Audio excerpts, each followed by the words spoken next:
दोस्तों नमस्कार, स्वागत है एक बार फिर से देश और दुनिया की तमाम बड़ी खबरों में। यदि आपने अभी तक चैनल को सब्सक्राइब नहीं किया है तो कृपया चैनल को लाल बटन दबाकर सब्सक्राइब करें और घंटी बटन भी दबा दें। ये पहली बड़ी खबर, आरजेडी सांसद मनोज झा ने पीएम मोदी पर बोला जबरदस्त हमला। बोले राम अगर सचमुच में पृथ्वी पर आ जाएं तो पीएम मोदी से पूछेंगे कि रोजगार कहां है और इतनी महंगाई क्यों है। दरअसल अयोध्या में बन रहे राम मंदिर में रामलला की प्राण प्रतिष्ठा को लेकर राजनीतिक बहस काफी तेज है। इस कड़ी में बिहार से आरजेडी के राज्यसभा सांसद मनोज कुमार झा ने प्रधानमंत्री मोदी पर जबरदस्त हमला किया। समाचार एजेंसी एएनआई के साथ में बातचीत में उन्होंने कहा कि आरजेडी का पक्ष पूरे तरीके से स्पष्ट है। वो सर्वधर्म और समभाव में विश्वास रखती है। सभी के बीच में समन्वय होना चाहिए, लेकिन मेरी आस्था मेरी व्यक्तिगत चीज है। इसका सार्वजनिक और अभद्र प्रदर्शन भगवान को भी परेशान करेगा। उन्होंने कहा कि अगर 22 जनवरी की प्राण प्रतिष्ठा होने के बाद भगवान राम सचमुच में पृथ्वी पर आ जाएं तो पीएम मोदी से ही वो 2-4 सवाल पूछ लेंगे। उन्होंने कहा कि पीएम मोदी से भगवान राम पूछेंगे कि युवाओं के लिए रोजगार कहां है और देश में इतनी महंगाई क्यों है। संपत्ति का बंटवारा 5 लोगों के बीच में ही क्यों है। उनके सामने सब नतमस्तक हैं। उन्होंने ये भी कहा कि मर्यादा पुरुषोत्तम की छवि को प्रधानमंत्री मोदी और बीजेपी के लोग समझ नहीं पा रहे। आपको बता दें कि उन्होंने कहा कि अगर भगवान राम सचमुच में पृथ्वी पर आ जाएं तो वो पीएम मोदी से ही 2-4 सवाल पूछ लेंगे।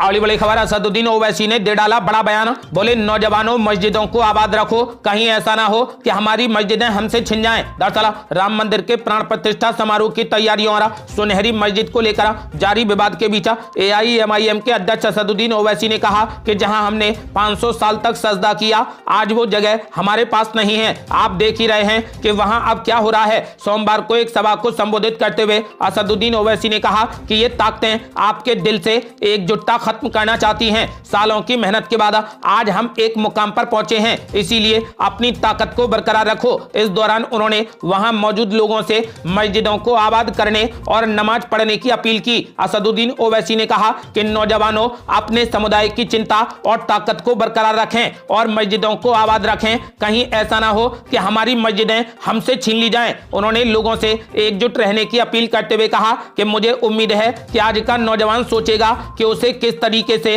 खुद को, अपने परिवार को और अपने मोहल्ले को बचाना है। उन्होंने कहा कि एकजुटता एक बड़ी ताकत है, इसीलिए एकजुट रहें, कहीं ऐसा ना हो कि हमारी मस्जिदें हमसे छीन ली जाएं। अगली बड़ी खबर, राम मंदिर मामले में फैसलों को लेकर सीजेआई डीवाई चंद्रचूड़ ने की अहम टिप्पणी। बोले संघर्ष के लंबे इतिहास के बाद एक स्वर में लिया गया फैसला। दरअसल सीजेआई डीवाई चंद्रचूड़ ने राम मंदिर मामले में फैसलों को लेकर अहम टिप्पणी करते हुए कहा कि अयोध्या मामले में न्यायाधीशों ने सर्वसम्मति से निर्णय लिया था कि फैसला किसने लिखा है उसका उल्लेख नहीं होगा। न्यूज एजेंसी पीटीआई को दिए गए इंटरव्यू में सीजेआई डीवाई चंद्रचूड़ ने कहा कि संघर्ष के लंबे इतिहास और विविध दृष्टिकोण को ध्यान में रखते हुए सुप्रीम कोर्ट ने अयोध्या मामले में एक स्वर में फैसला सुनाने का निर्णय लिया था। इसके बाद 5 अगस्त 2020 को राम मंदिर का भूमि पूजन कार्यक्रम किया गया और अब 22 जनवरी को मंदिर का उद्घाटन होगा।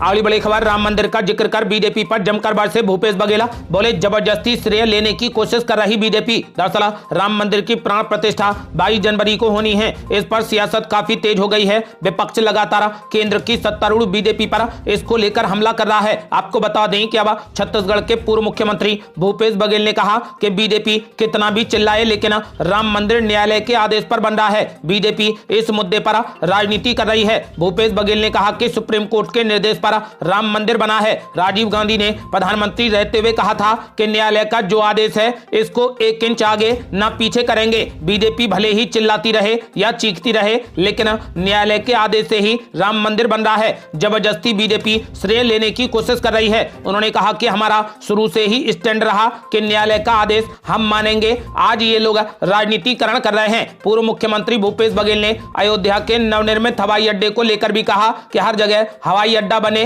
कौन रोक रहा है, लेकिन हवाई अड्डों को बेच क्यों रहे हो। एक तरफ हवाई अड्डे बनवा रहे हो और दूसरी तरफ बेच रहे हो। उन्होंने कहा कि अयोध्या में एयरपोर्ट बना है, वो कब तक बिकने से बचा रहेगा ये कौन बताएगा। उन्होंने बीजेपी पर हमला बोलते हुए कहा कि बीजेपी राम मंदिर पर जबरदस्ती श्रेय लेने की कोशिश कर रही है। अगली बड़ी खबर, राम मंदिर की प्राण प्रतिष्ठा को लेकर महाराष्ट्र कांग्रेस के चीफ नाना पटोले ने बीजेपी पर बोला जबरदस्त हमला। बोले अधूरे मंदिर में स्थापना करना गलत है। दरअसल महाराष्ट्र कांग्रेस के अध्यक्ष नाना पटोले ने राम मंदिर, मोटर वाहन एक्ट और इंडिया गठबंधन समेत विभिन्न मुद्दों पर अपनी राय रखी। राम मंदिर के मुद्दे पर बीजेपी पर हमला करते हुए नाना पटोले ने कहा कि मंदिर अभी अधूरा है और अधूरे मंदिर में स्थापना करना गलत है। ऐसे समय में इलेक्शन का स्टंट करना बीजेपी की आदत है। आपको बता दें कि राम मंदिर में 22 जनवरी को रामलला की प्रतिमा स्थापित की जाएगी, तो वहीं संसद के शीतकालीन सत्र के दौरान विपक्ष के कई सांसदों को सस्पेंड कर दिया गया था। इस मुद्दे पर नाना पटोले ने कहा कि काले कानून बनाने के लिए विपक्ष के सांसदों को निलंबित किया गया है।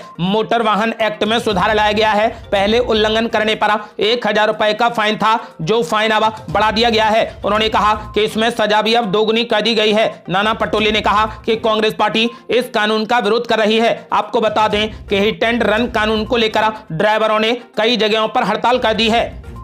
अगली बड़ी खबर, मोदी सरकार के कानून के खिलाफ रफ्तार पर लगा ब्रेक। मध्य प्रदेश में हिट एंड रन कानून के विरोध में उतरे ड्राइवर, जगह जगह पर लगा जाम। दरअसल हिट एंड रन मामले में नए कानून का विरोध बस, ट्रक और टैक्सी ड्राइवरों द्वारा पूरे प्रदेश में किया जा रहा है। प्रदेश भर के बस स्टैंडों पर ड्राइवरों ने अपनी बसें खड़ी कर दी हैं, तो वहीं हाईवे पर ट्रकों के पहिए थमे नजर आए। बसें नहीं चलने की वजह से यात्रियों को काफी परेशानियों का सामना करना पड़ रहा है, तो वहीं पेट्रोल पंपों पर पेट्रोल भरवाने वाले वाहनों की कतारें नजर आ रही हैं। नए कानून हिट एंड रन मामले में अब हादसा होने की स्थिति में ड्राइवर को 10 साल की सजा और 7 लाख रुपए का जुर्माने का प्रावधान है। इस कानून के विरोध में ड्राइवरों द्वारा विरोध किया जा रहा है। ड्राइवरों का कहना है कि कोई हादसा जानबूझकर नहीं किया जाता है। नए कानून के विरोध में ड्राइवरों ने बसों को बस स्टैंड पर खड़ा कर दिया है, तो वहीं ट्रक चालकों ने अपने वाहनों को हाईवे पर ही खड़ा कर दिया है। भोपाल में हड़ताल कर रहे ट्रक ड्राइवरों का कहना है कि 10 से 12,000 रुपए प्रति महीने तनख्वाह मिलती है, जबकि नए कानून में 7 लाख रुपए जुर्माने का प्रावधान किया गया है। ये काला कानून है। आपको बता दें कि ट्रक ड्राइवर और सभी ड्राइवर मिलकर सरकार से इस कानून को वापस लेने की मांग कर रहे हैं।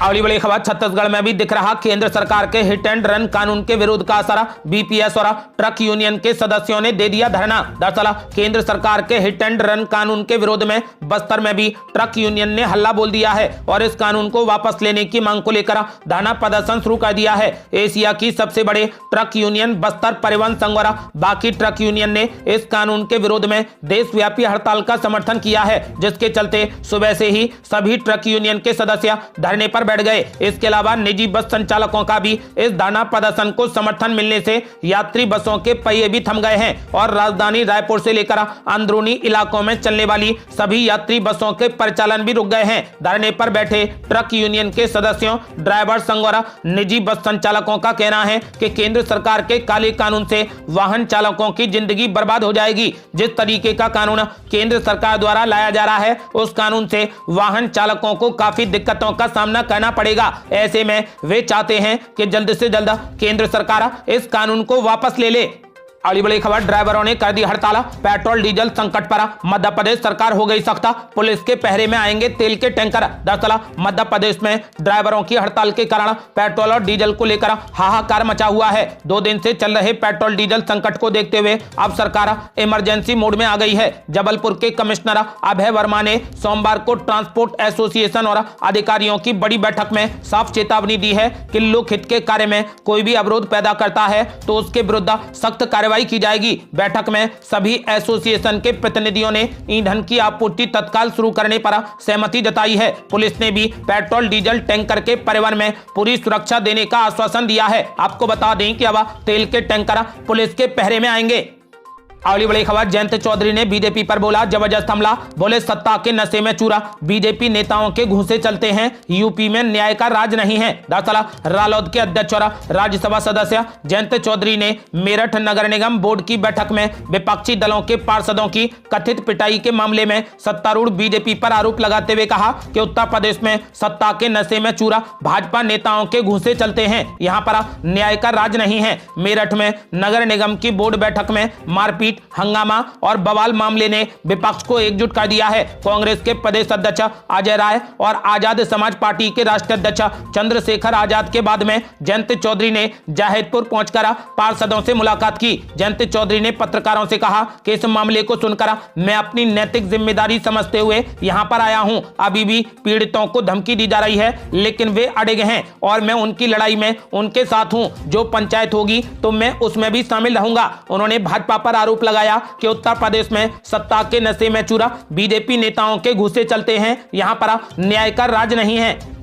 अगली बड़ी खबर, सपा मुखिया अखिलेश यादव ने नए साल पर कर दी बड़ी घोषणा। बीजेपी पर बोला जबरदस्त हमला। बोले जनता को सावधान करना है कि जब लोकतंत्र और संविधान ही नहीं रहेगा तो फिर वोट देने का अधिकार भी छिन जाएगा। दरअसल नए साल के पहले दिन समाजवादी पार्टी के मुखिया और यूपी के पूर्व मुख्यमंत्री अखिलेश यादव ने बड़ी घोषणा की है। उन्होंने नए साल की बधाई देते हुए लोकसभा चुनाव के मद्देनजर पीडीए के जरिए राजनीतिक परिवर्तन लाने की बात कही। उन्होंने कहा कि सपा 2024 को पीडीए एकता वर्ष के रूप में मनाने की घोषणा करती है। समाजवादी पार्टी के राष्ट्रीय अध्यक्ष अखिलेश यादव ने कहा कि पीडीए की लगातार बढ़ती सामाजिक चेतना और एकजुटता देश में निश्चित रूप से निर्णायक राजनीतिक परिवर्तन लेकर आएगी। पीडीए ही देश की दिशा का नया निर्धारक साबित होगा। आपको बता दें कि उन्होंने कहा कि आइए एक हो जाएं और सामाजिक आर्थिक बदलाव की नई क्रांति के लिए संकल्प उठाएं और मिलजुल कर अपना सुखद भविष्य बनाएं। अखिलेश यादव ने साथ ही यह भी कहा कि बीजेपी सरकार के राज में 10 वर्ष में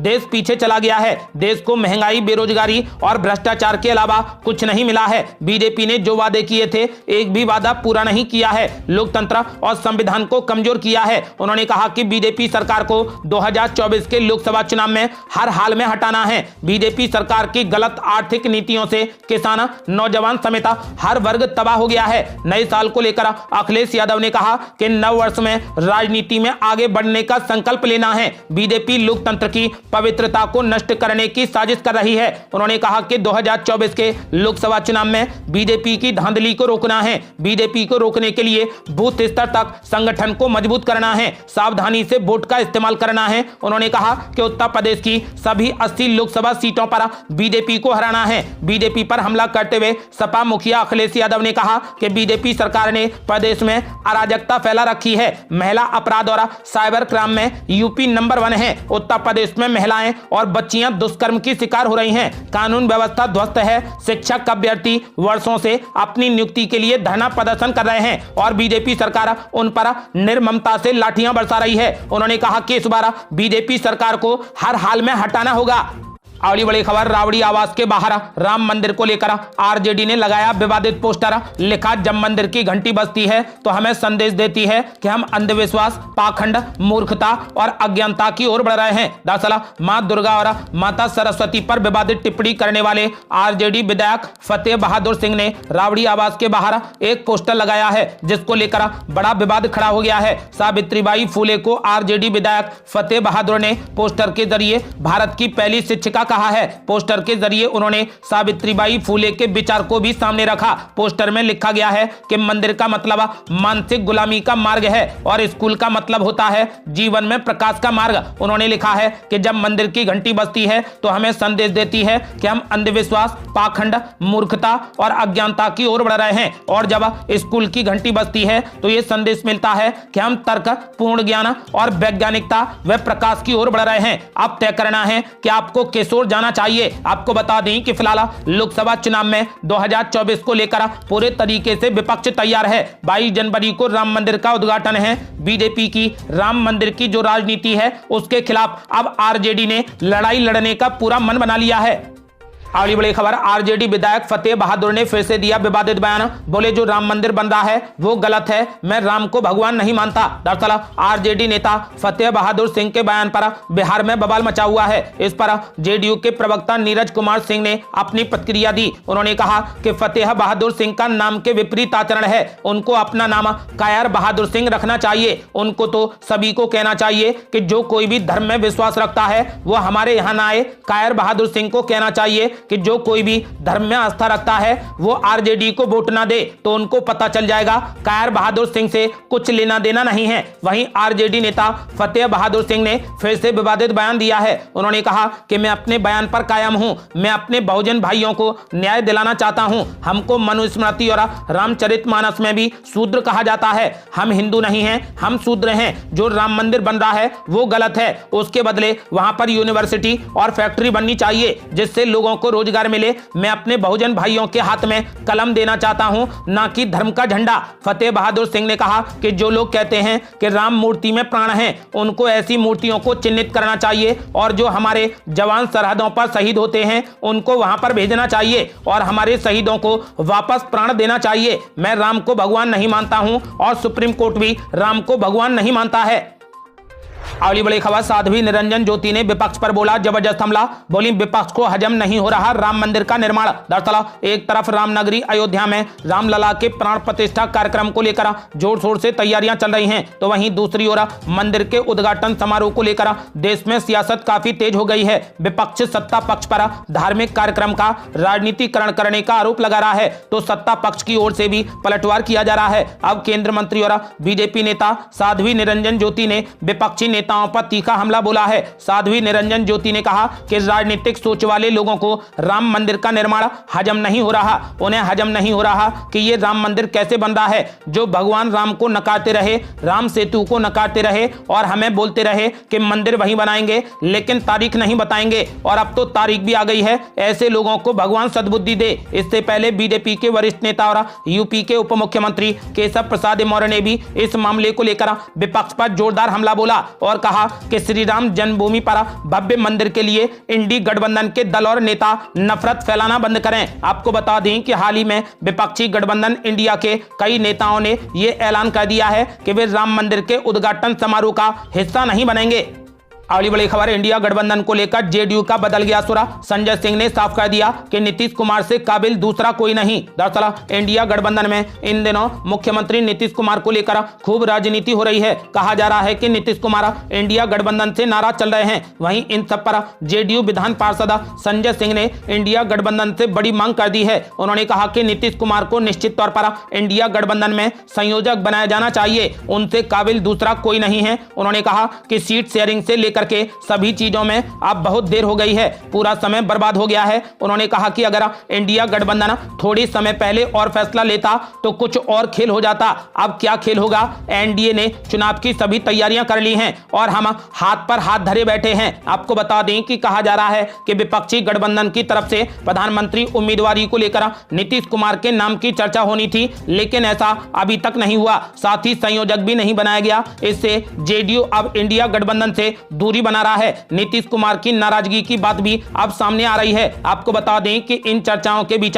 तेजस्वी यादव ने मुख्यमंत्री नीतीश कुमार से मुलाकात की है। इस मुलाकात के दौरान फोन पर राहुल गांधी ने नीतीश कुमार से भी बातचीत की थी, लेकिन अब भी जेडीयू के अंदाजा बदले बदले लग रहे हैं। आपको बता दें कि फिलहाल जेडीयू नेता ने साफ कर दिया है कि इन सभी मामलों में काफी देरी हो गई है। इंडिया गठबंधन हाथ पर हाथ धरे बैठा है, जबकि एनडीए ने चुनाव की सभी तैयारियां कर ली हैं। उन्होंने साफ तौर पर इंडिया गठबंधन से मांग की है कि इंडिया गठबंधन में निश्चित तौर पर नीतीश कुमार को संयोजक बनाया जाना चाहिए। ये थी अब तक की बेहद बड़ी खबरें। रोजाना की ताजा खबरों को जानने और हमसे जुड़ने के लिए चैनल को लाल बटन दबाकर सब्सक्राइब करें और घंटी बटन भी दबा दें। जल्दी मिलते हैं बड़ी अपडेट के साथ, तब तक के लिए जय हिंद, जय भारत।